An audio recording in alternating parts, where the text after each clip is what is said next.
ये श्राद्ध पक्ष में यहाँ कानपुर नजदीक यहाँ हमें ये स्वामी की महिमा है।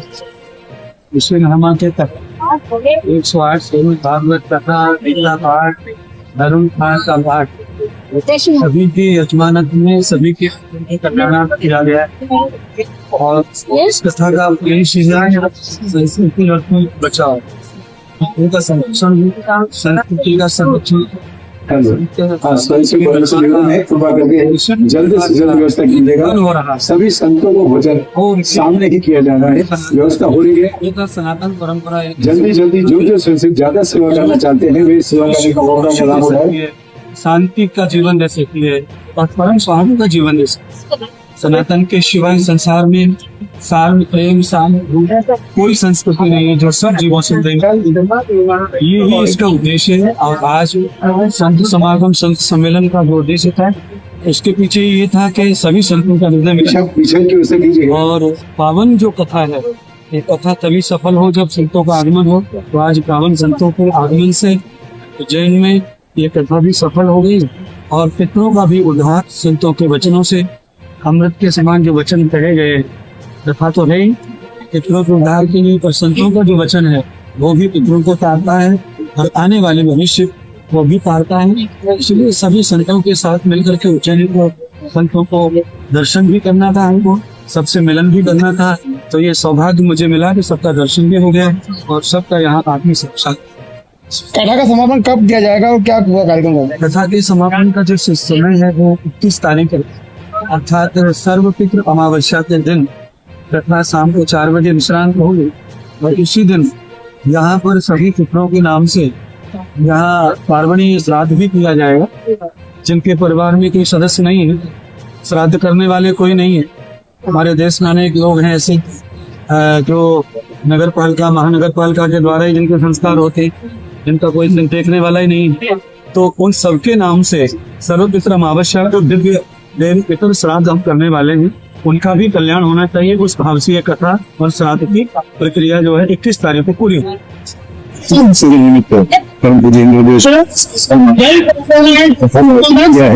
जो कि इसके पूर्व इसमें सभी भक्तों अपने का उद्धार करने पाठ करवाया और सभी भक्तों ने मोक्ष प्राप्त सभी सफल बनाने की बहुत सही सभी भक्तों का जीवन चाहिए। आप नहीं इनको किस प्रकार जानना चाहिए इस बारे में सबसे ज्यादा बताते हैं और ज्यादा से ज्यादा सभी संस्कार करने के लिए छोटे छोटे बच्चों के संस्कार देने के लिए आप तक निर्माण किया है। साथ ही संस्कृति भजन भंडारे का कार्य चलता है। कोरोना काल से निरंतर सभी भक्तों की सेवा करते हैं। जलगांव आश्रम में भी बनाया है, साउथ में श्री राधा किशोर सेवा आश्रम बनाया, ऐसे अनेक प्रकार के निर्माण चालू हुआ तो समझते थे। हाँ अभी वो तो इसके बारे में निश्चय और जल्द ही वो भी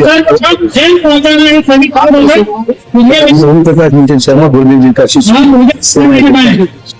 परम पूज्य महाराज श्री देव जी महाराज के द्वारा श्रीमद् भागवत कथा का श्रवण किया है। तो आज संत मिलन भी हुआ है। आज संतों ने महाकुंभ के बारे में कुछ मंथन किया है और आने वाली सरकार हमारे जैसे मोहन यादव जी के पास ये संदेश पहुंची कि कुंभ में क्या व्यवस्था संतों को की जाएगी, क्या व्यवस्था संतों के लिए किया जाएगा। तो सनातन धर्म की रक्षा के लिए, सनातन धर्म के कार्य के लिए सभी संत आज एकत्रित हुए हैं और हमारे परम पूज्य महाराज श्री महाराज जिन्हें संत मिलन किया और श्राद्ध पक्ष में जिन्हें पितरों का कल्याण किया है, उस पितरों के मोक्ष के कल्याण के लिए आज श्रीमद् भागवत कथा का कि आज पितरों का मोक्ष के लिए किया है और कल परसों के दिन से नवरात्रि प्रारंभ हो जाएगी। तो प्रथम शैल ब्रह्मचारिणी पितृचंद्र घंटा कुष्मांडी जो 9 देवी आएगी वो सनातन धर्म में रखते रक्षा कीजिएगी। हम माँ देवी की आराधना करेंगे, पूजा करेंगे, पाठ करेंगे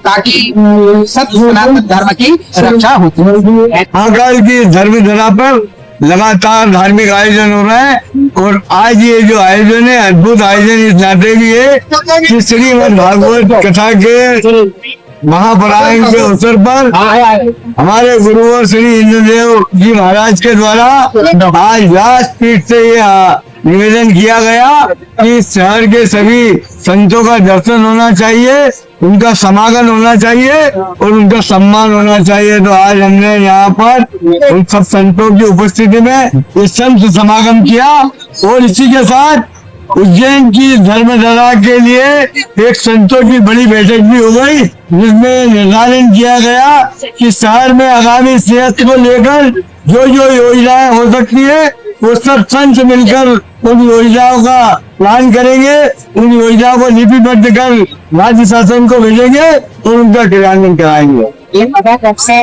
भागवत कथा आज 6 दिवसीय कथा पूर्ण हुई है, 3 दिन और चलने वाली। भगवान श्री कृष्ण के जीवन चरित्र पे उनका प्रसंग होगा।